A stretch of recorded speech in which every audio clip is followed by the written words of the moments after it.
to say good morning, good afternoon, good evening, depending on where in the world you're signing in from today. Did see we crossed at least 8 time zones today, so really appreciate everybody joining me. And I have today with me Kuya CEO, President, and Director David Stein. David, how are you today? I'm well, thank you, Romeo. How are you? Good, thanks. So here's how today is going to work. First, David's going to run through a presentation that will encompass both an overview of the company, but also some content really specific to recent news. Then I've got some questions for David based on that presentation. Then I'll be going directly to questions from the live audience and those that came in over email. So this is an interactive event. That chat button on the bottom right of your screen, you can use it anytime during today's event. Hello, Thomas, speaking of in the chat. We'll try to get to as many questions as we can today. If for whatever reason I don't get to one of your questions, just if we run out of time, it's covered somewhere else, etc., I'll still make sure the transcript gets to the Kuya team so they're able to answer those questions afterwards. One last piece of housekeeping: today's event is being recorded and will be available for replay probably this afternoon Eastern time. It'll come right into your inbox, but it'll be available on both 6.com, but also on our YouTube page. Without further ado, though, I'll let David take it away with the protein of today's event. Thank you. Thanks everyone for calling in. We've had some couple of recent news items, so it's a good opportunity to give people an update as well as introduce them to our very exciting silver growth story. If you have never heard of us before, the presentation or a version similar to this will be on the webpage. So please take a look at the important notices when you can. And otherwise, let's get started. So we've got our two projects that we've had news on recently. So Bethania is our flagship. It's our operating silver mine in Peru. I'll talk quite a bit about that today. Spend quite a bit of time on that. And we also have our Silver Kings exploration project, which we announced some drill results on as well in the last week or two. So that's an earlier stage project, discovery phase, whereas Bethania Silver is the production phase part of our story. So it's much more advanced, but both are really exciting. Both are very silver focused assets, which give investors kind of unique exposure to both, growth and also the silver price. I've got some kind of stock commentary to talk about before I go into the sort of the Bethania part of the presentation. I think this is really important just to take into account of where we are with the silver price and with silver equities. So, the pink line above is the silver price. It's more than doubled, I guess, since this chart started, which was in 2020, so 5 years. The silver index, I'm using SILJ as a proxy for silver stocks, is barely up at all, up 20% in 5 years. So you divide that by 5, it's only 4% per annum. It's not very good. There's been a widening gap between the two. I think at the end of the day, various reasons for this, but the bottom line is there just has not been the investor intention in the stocks yet. The silver price, I think, is taking a backseat to gold, and the mining in general, including gold, is taking a backseat to, big tech and, even potentially crypto. So there's been a lack of focus on our sector. That will change. All these things are cyclical. There's a huge opportunity here, regardless of whether you want to own Kuya or something else. These two lines will converge again, and likely when it'll happen when silver goes even higher. That will bring the attention to the space. That will drive people into the equities. And there are so few real true silver companies like Kuya that I believe the valuations will just go crazy to the upside. And it's a very, very, we've seen it before, and it's a very, very exciting opportunity for investors here who are, still paying relatively kind of close to rock bottom prices for stocks in general. Now, in terms of how Kuya's done, I think it is worth kind of stacking ourselves up against our peers out there. And so I do this fairly regularly. And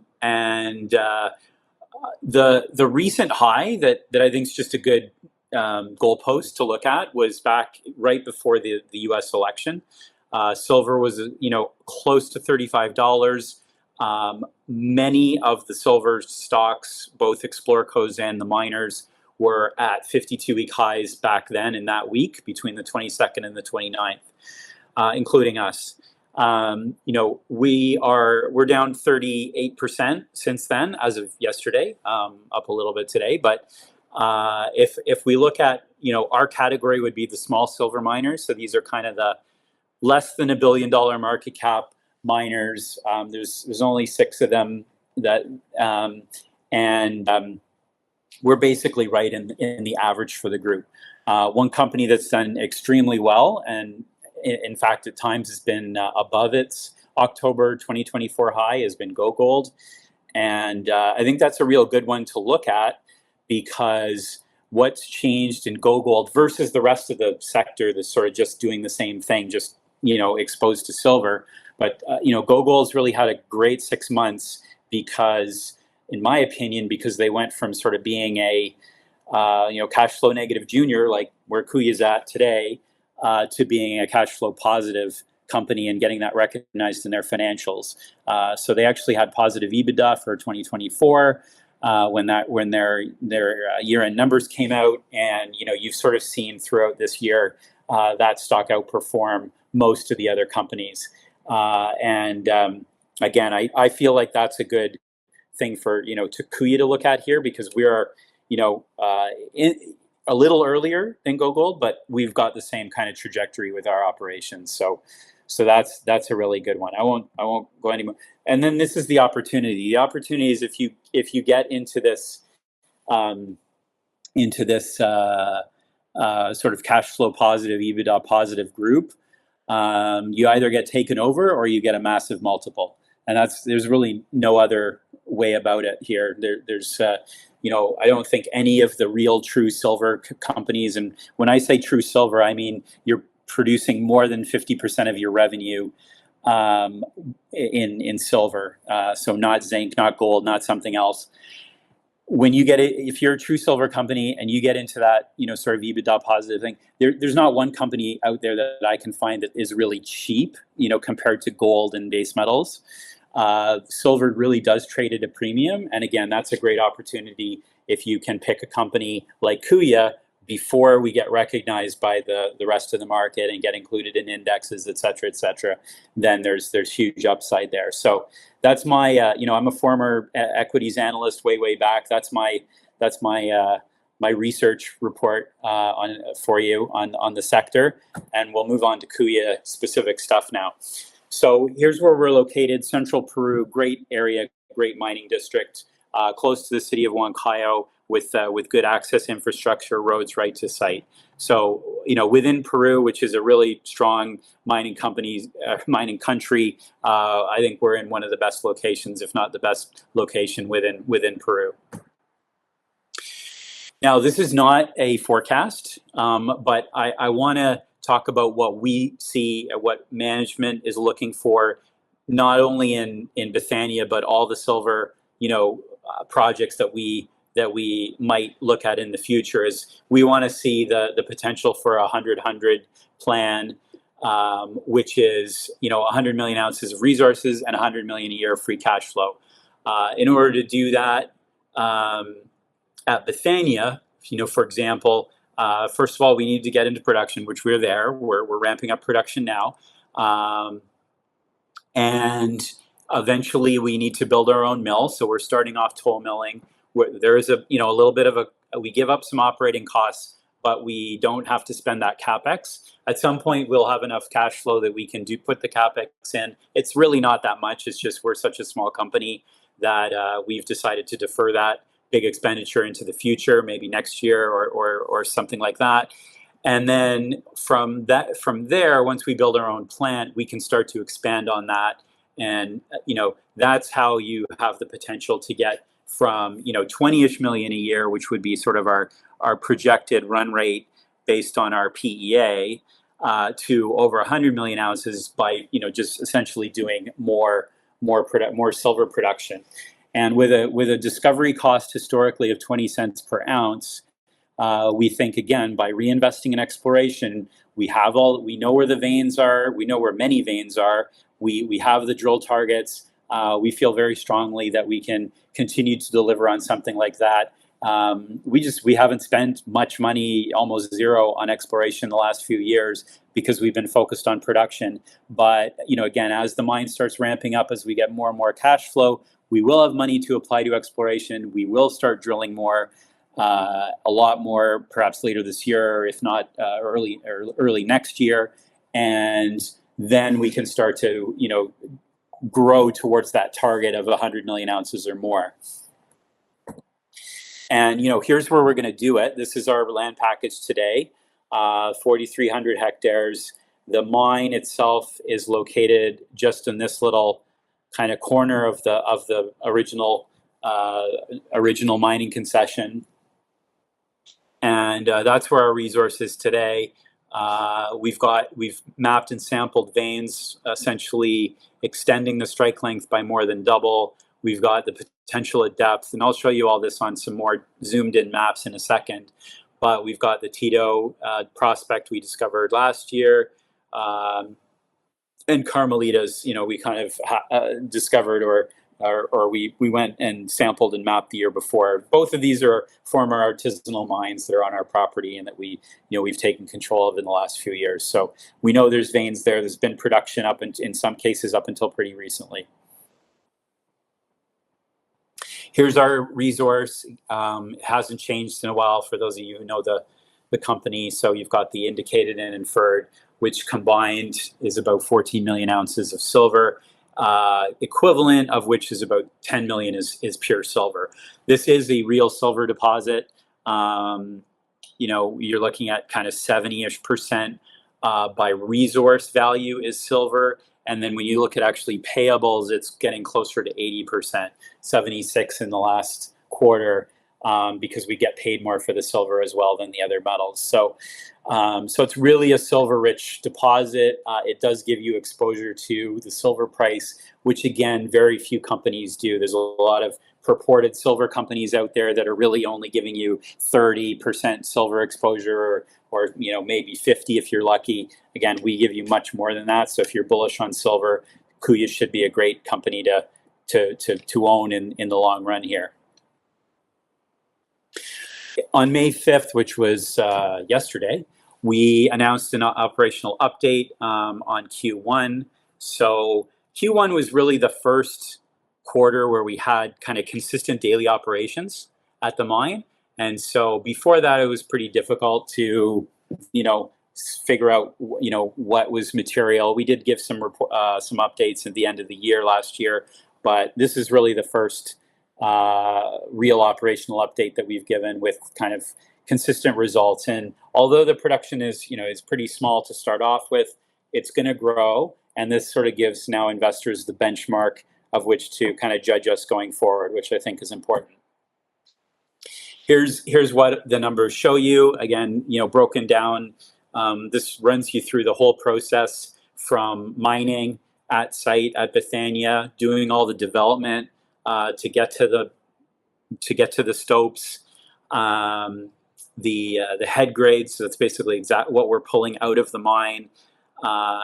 Then you've got the recoveries of those, the metallurgical recoveries. That's at the toll mill.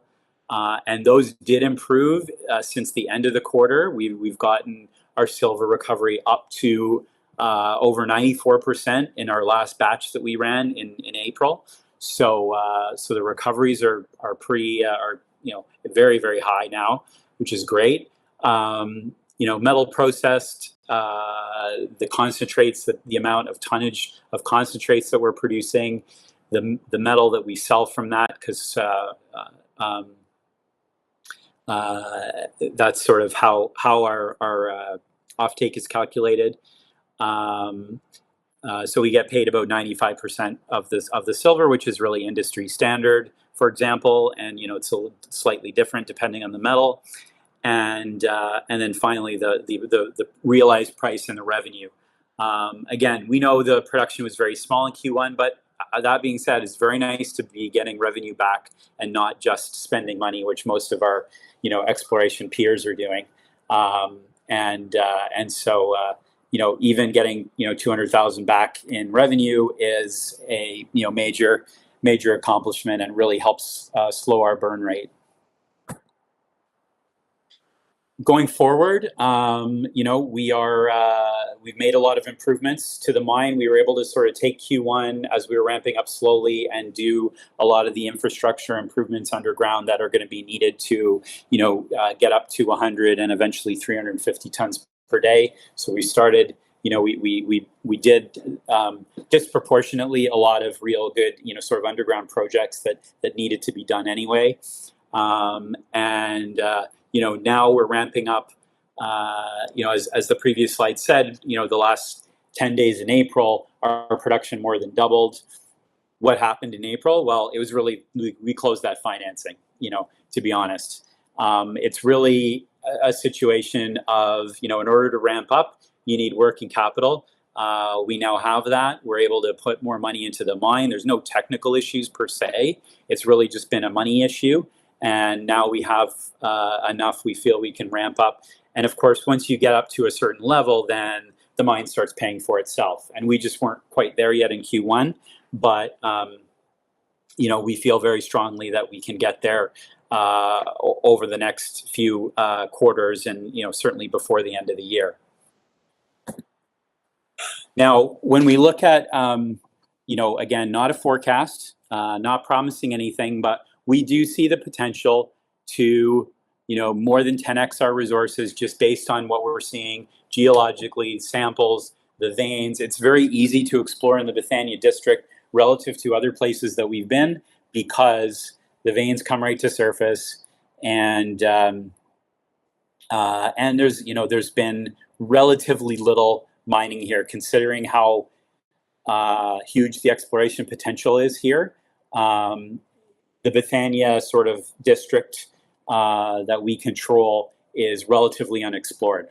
So it's a very, very exciting, unique property package that we have. Of course, centered around the Bethania mine itself, which has a lot of upside without even leaving that original 45 hectare property, of which only 15 hectares, or about a third of it, is part of our resource right now. And that's just because we haven't done enough drilling outside of that yet.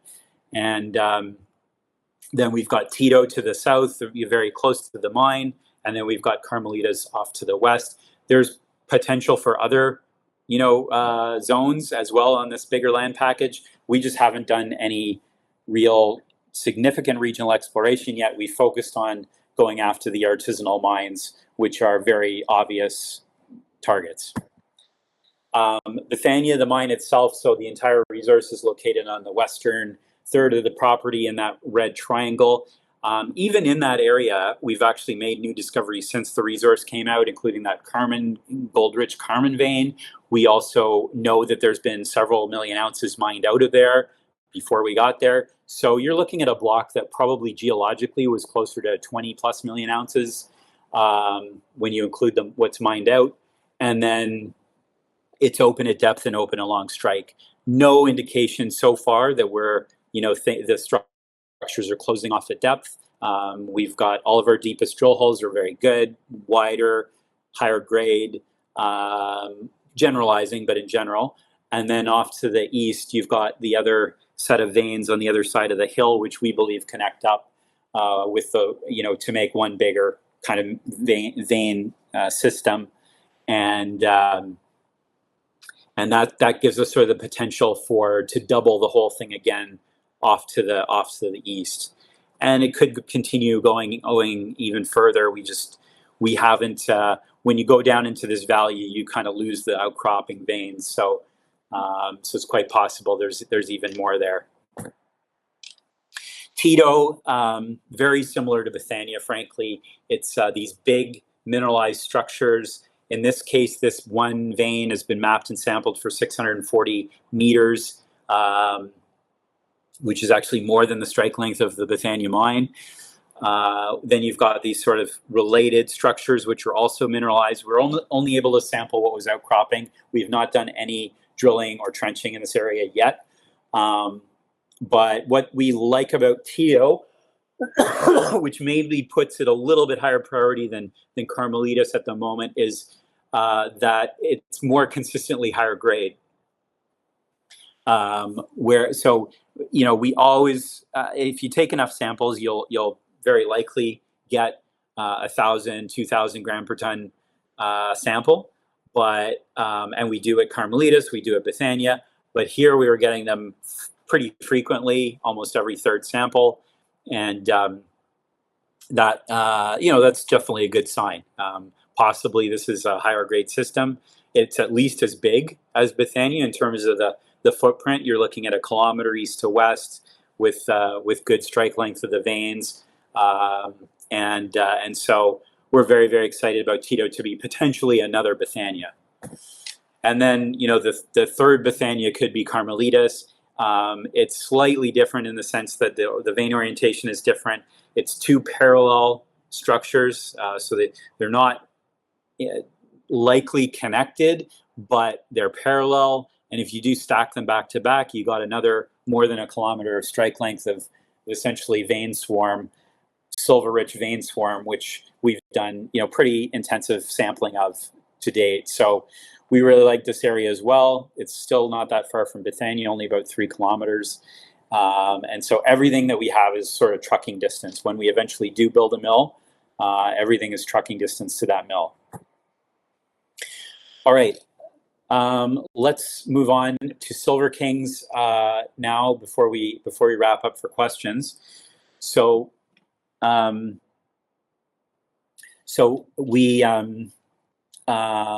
we've got this project. We've had it for 4 years now. More than 13,000 hectares of land in Northern Ontario.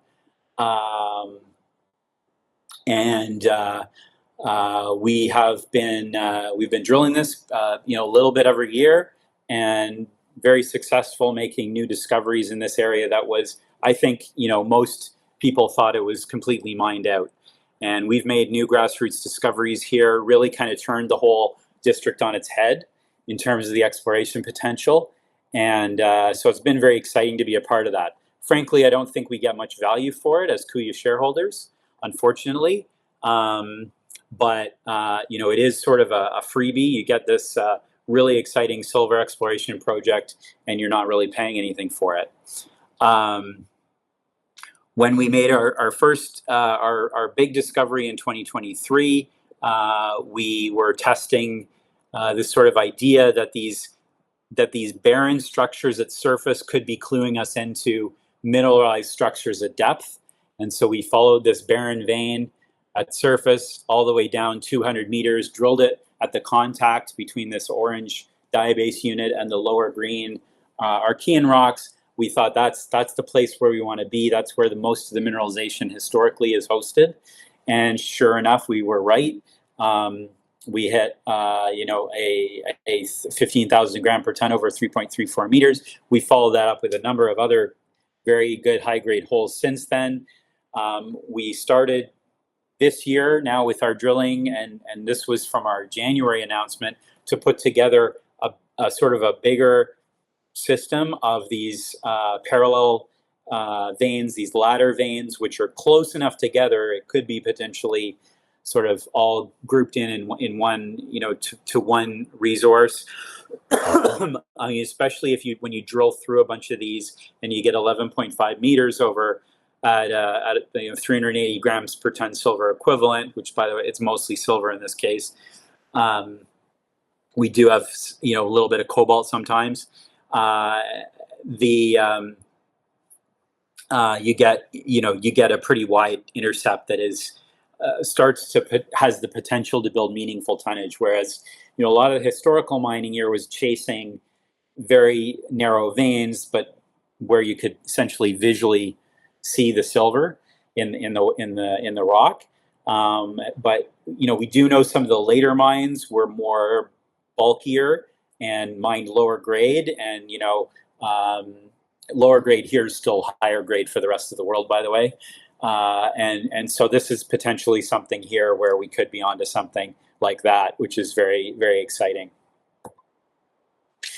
The press release that just came out was the third batch from the sort of 2024/25 program. So these were all the hills or the drills we've drilled in early 25, and I guess it accomplished a couple of things. First of all, this this geophysics drone survey that we put out a few months ago, we're starting to be able to track these magnetic lows here and show that they indeed are the best place to host these silver veins at depth.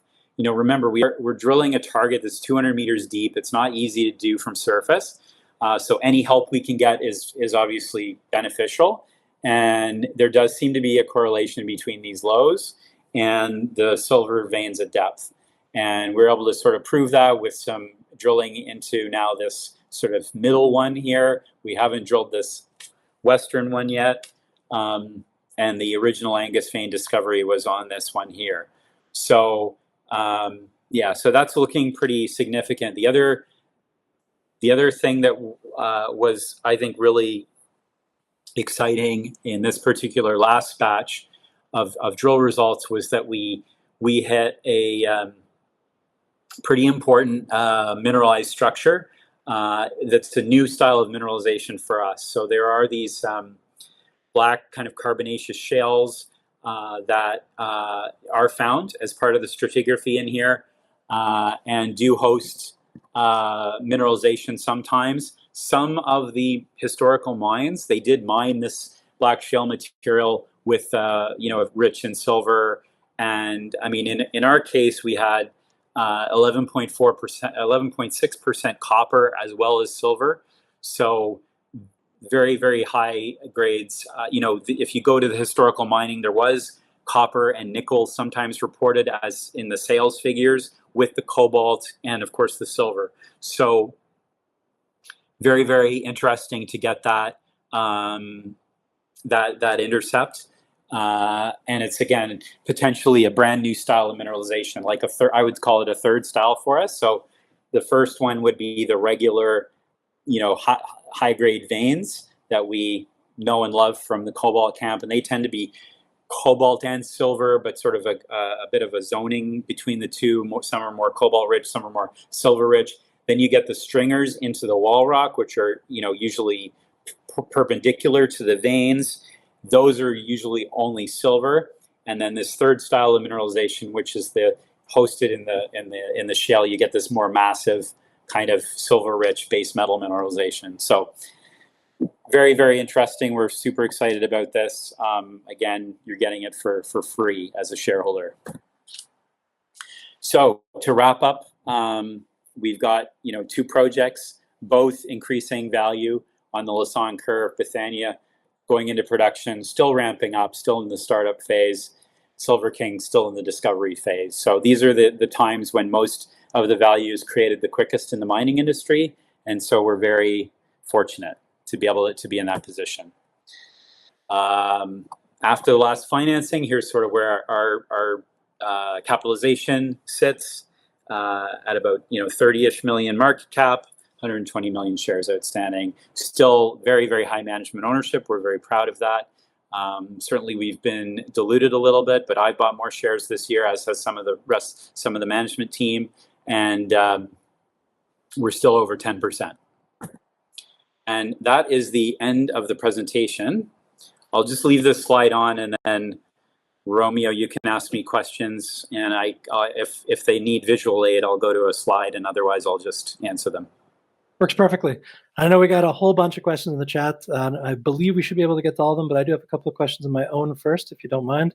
What I want to jump into is I want to talk about the district scale potential of Bethania, because, I mean, from what you've indicated, it's only 0.3% of the pretty large 4,300 hectare land package that contains the current resource. So overall, I'd love if you could explain to the folks in the room what exploration strategy in the future are you employing to really evaluate that 99.7% of the package? Well, the strategy is we need to drill. And, Sure.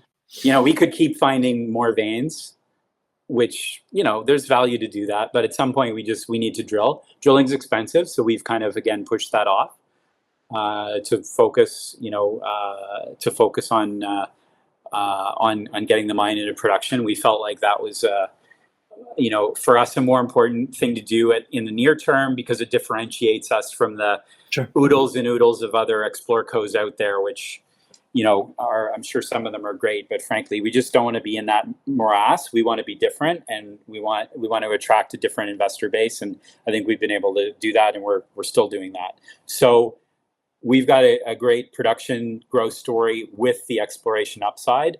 And getting back to your question, we need to drill. So then the question is really, how do you prioritize that drilling? And to that, I would answer, all of the targets that I showed you, or I would consider low-hanging fruit, because again, compared to what we do in Ontario and elsewhere, even in the Saudi Arabia project, this is relatively easy. We know where the veins are. We can map them, sample them at surface, and then you just need to kind of drill them and start blocking them out, see how big they are, and they're confirm the structures are continuing at depth. So what do we do first? Well, the lowest of the low-hanging fruit is the depth potential at the mine itself. This is where we have the most data. Again, we've got very, high degree of certainty, not 100%, but always high degree certainty that it continues at depth. And the comparable intermediate sulfidation vein mines like this can go hundreds and hundreds of meters deep. And so for us to drill another 200 meters deeper here, that would be immediately, part of our mine plan, and we could essentially double the resource or more just by essentially doubling the depth. And then the next priority would be the strike length potential, so essentially extending it to the east here. We know we've got these veins on the other side of the hill, so connecting all this up together and drilling this is kind of a no-brainer as well. And again, this upper part's never been mined, so tiny little bit, a little small added here, but for the most part, is not mined. So there could be millions of ounces up here, and of course the depth potential as well. Sure. The next priorities would be Tito and Carmelitas, and again, depending on what additional work we do, etc. As I said, right now, we like Tito, but we like Carmelitas as well. We really like them both, and I think either or both of those would be sort of our tier, tier 3 priority, I guess. If the depth potential of the mine is tier 1, the strike length would be tier 2, and then the regional satellite deposits would be our tier 3 targets. And they all need and deserve drilling. And realistically, we're talking about tens of thousands of meters of drilling over the next several years. But Sure. But it's something we want to be able to do from cash flow. No, makes sense. There's a couple questions in the chat that are right on topic, so I'm going to jump into those before I get into my next one. Todd asks, do you think the Bethania property has been covered with sufficient geophysical surveys so far to identify new targets, prioritize exploration, etc.? No. Because the veins, come right to surface, and we've had these essentially artisanal mines to follow up on, which we either knew about them from activity in there's no activity today on any artisanal mines, important to know. So we don't have any legal mining or anything going on our property, but we do. But there was some mining up until 2020. So obviously we know where they were mining. We know where to go there. And if not, there's government reports that show where there was some artisanal mining in the past. So essentially we've been able to go to all those or some of those places to date, and lo and behold, there's veins there. They're exposed to surface. They're usually bigger than anyone expected. In the case of Tito, it essentially was a point, geographical coordinates. There's a point here where somebody took a sample, and we went there, and lo and behold, there's more than a kilometer of mineralized veins at surface, kind of east to west. And one very big vein. So It's been relatively so easy. We didn't need to do the geophysics. With that being said, to cover the rest of the property at some point, it may be something we're doing. We're doing some satellite remote sensing right now. We're very excited about that. It's something we tried first in Saudi Arabia with our partners there. We're trying it now in Bethania, where you can actually pick up individual alteration minerals from space. And then where there's sort of a mass of them or a cluster of them, you have a strong likelihood that there's something anomalous there that's worth checking out. So that's something we're using right now as an example. Yeah. No, appreciate that. And Sean in the question asks, would growing the Bethania resource affect the mining operations at all? I mean, I guess it will allow us to start looking at some kind of scale of expansion of the mine. That's really important. We don't want to get too far ahead of ourselves with looking at 1,000 or 1,200 ton per day mine rate. Although again, internally we do feel like that's the ultimate potential of this area, but we need the resources to kind of catch up to our our dreams of mining at a bigger scale. So it is very important to do that exploration first, and that's what we're going to be doing in the coming years. But other than that, it won't affect the mining unless we find something that is, let's say, significantly Sure. thicker, like a bigger, thicker vein. Then we could potentially change the mining method in that area. But if it's the same as Bethania, then it's really not going to affect us. It's just going to be more. We're just going to do more of it. Okay, it's helpful. One thing I really wanted to talk about is what I saw was there's a recent doubling of production in those last 10 days of April. So I got two questions about that. What operational changes allowed that acceleration? And kind of more importantly, is that new rate sustainable?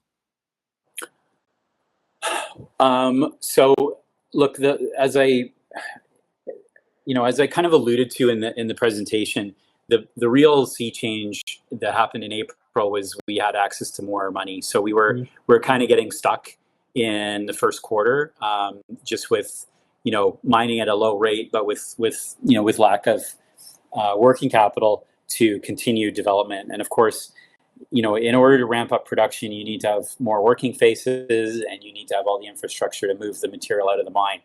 And so in the earlier stages of a ramp up, there's disproportionately more development happening than there is going to be actual mining of mineralized material or payable material. So we're sort of in that zone right now. And really, we've been able to develop more working areas, and that will just continue. So I hope that the rate that we were doing at the end of April was more like 15 tons per day. I hope that is not sustainable, because we should be much higher than that very soon. And so leave that with us, and we will report the milestones as we go here. But we're very confident that with, again, the additional investments that we're making, not just in April, but here in May and June, we're going to be able to continue the ramp up pretty aggressively, at least for the next few months, and get the mine to a level where it kind of can start to grow on its own. I appreciate that. And so with the kind of promising growth across a couple of metrics, if we're gazing into a crystal ball here, what production level do you expect to reach by year end? And are there any catalysts that could kind of accelerate that timeline?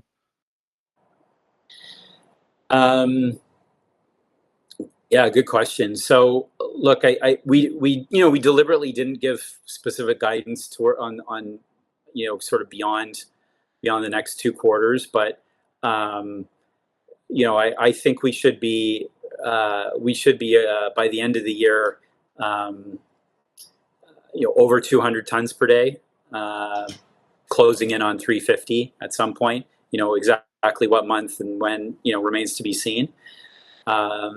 And I mean, at that level, we'll be, the mine will be, we think, based on our internal numbers, we think it'll be pretty profitable. And that we'd be very, very happy with that, frankly.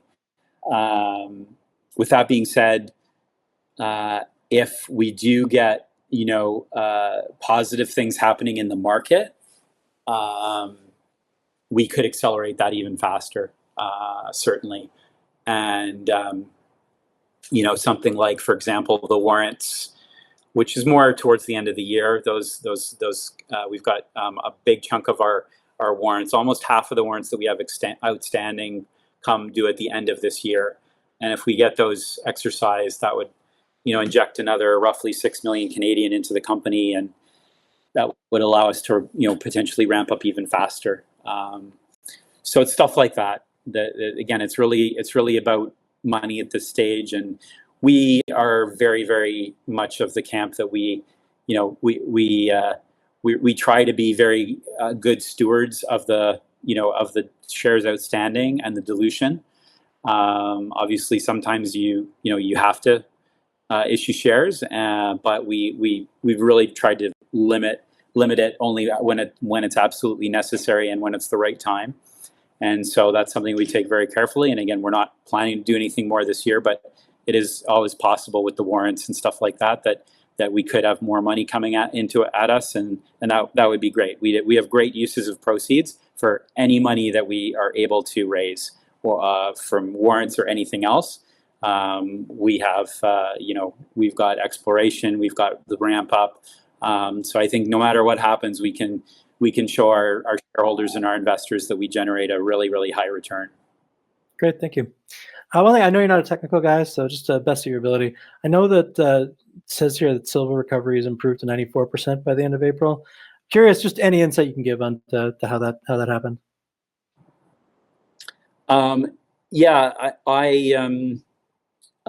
Look, we have people, Kuya people at the mill whenever we are processing a batch, and they are constantly kind of playing with the various sort of metrics that you can control in a flotation plant. So things like the time that each process takes, you can make it longer and recover more oxygen levels, stuff like that.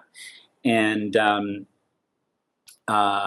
so we continue to play around with that and optimize that. And so we had very, very good results in the last batch in April, early April, with especially the silver recovery. So yeah, it's just I think having a little bit of control. It's not our own mill, or that would be the optimal thing, would be to have our own mill designed especially for our ore. But the second best thing is what we've got, which is a very cooperative partner with our toll mill, Camilla, and the ability for our Kuya metallurgical team and professionals to modify and play around with things as the process is happening in order to get better and better recoveries. Cool. Oh, very helpful. Appreciate it. I got two questions on Silver Kings now. One on broad strategy, and then one into the specifics of the project.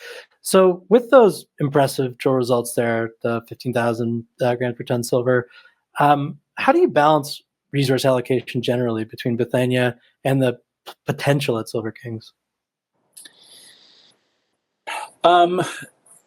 It's you phrased the question in the past tense. It has been really, a situation where we've reacted to the market.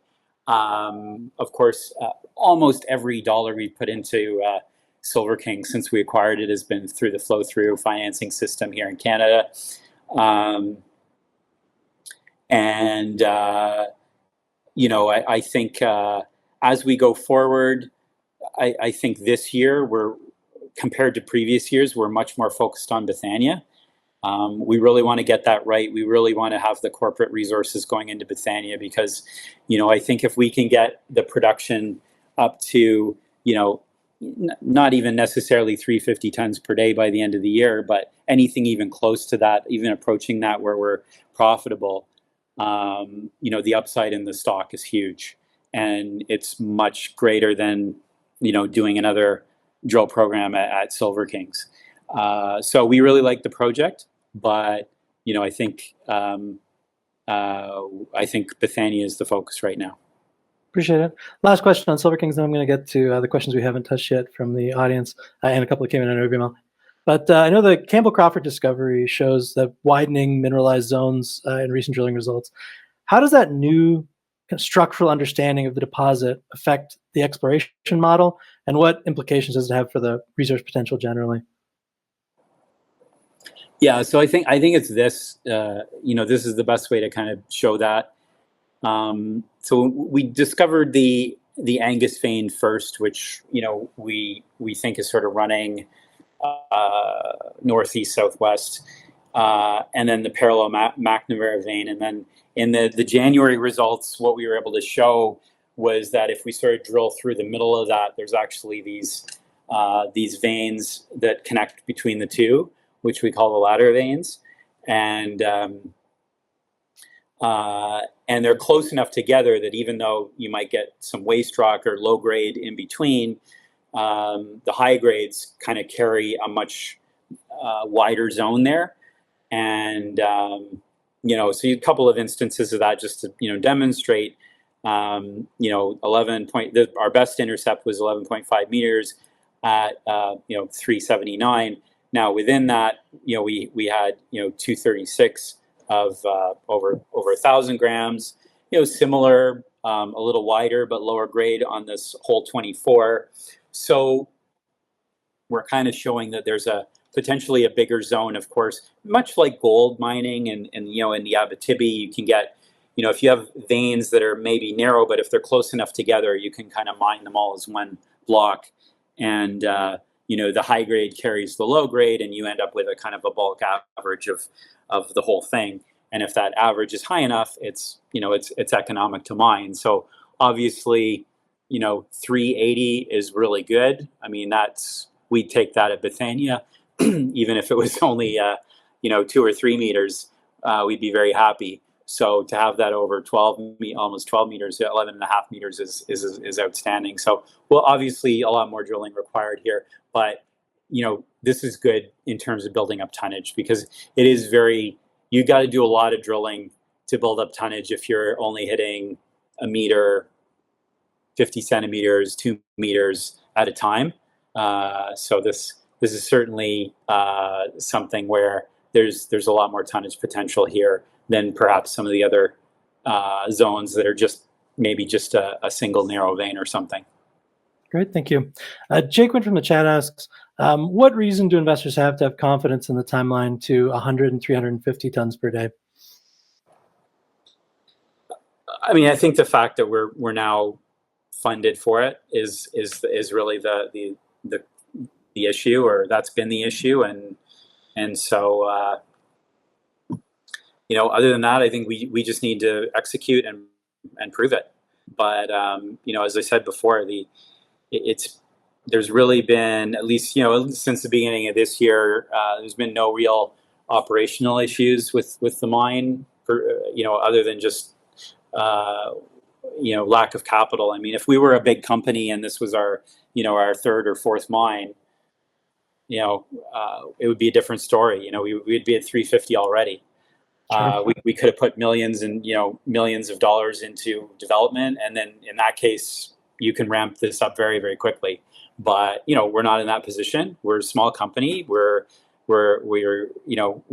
didn't want to go to 300 or 400 million shares outstanding,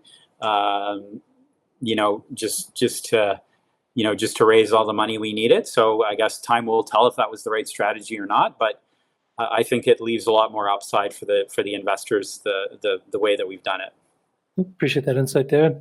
Now, there are a number of questions that came in over email and in the chat, so I'll just summarize them into one because you did reference it already in your presentation. And that's, you indicated a $15 per ounce all-in costs. Really, is this going to be consistent throughout? What can people expect that number to do? Well, let me just go back and explain where that number comes from. So when we did our PEA, which is a few years ago now, the life of mine average was around $12 all in sustaining. Lower sometimes when the grade is higher, but it averaged out to about $12. Now we've given some guidance, although this is all internal numbers. We think that the toll milling will cost us about another $3 an ounce once we're in kind of full phase one production of 350. So it's more right now, obviously, because we're doing less scale. But as we scale up, it'll go down to about $3 an ounce. So that's where that number comes from. We so far we're pretty happy with our mining costs. They're already reasonable and coming down as we continue to expand. And then, at the end of the day, there's sort of some fixed costs to running a mine there, and once we get enough tonnage going, it essentially dilutes it over more ounces and more tons, and Sure. You get to where you want to be.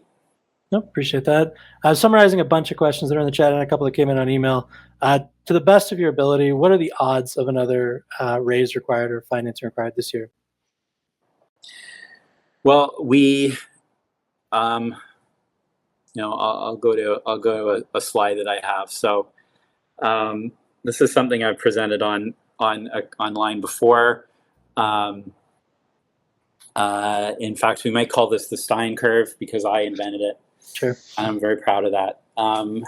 But look, I think as you get towards being, and this could be for any mining company, but as you go from being kind of a junior where you're really just drilling and you're sort of just supporting overheads and your exploration and feasibility costs, you do that for some period of time, and then once you get into production and you get into free cash flow, the dilution doesn't go to zero, but it goes pretty close to zero because there's always going to be some dilution because of warrants, options, and stuff like that.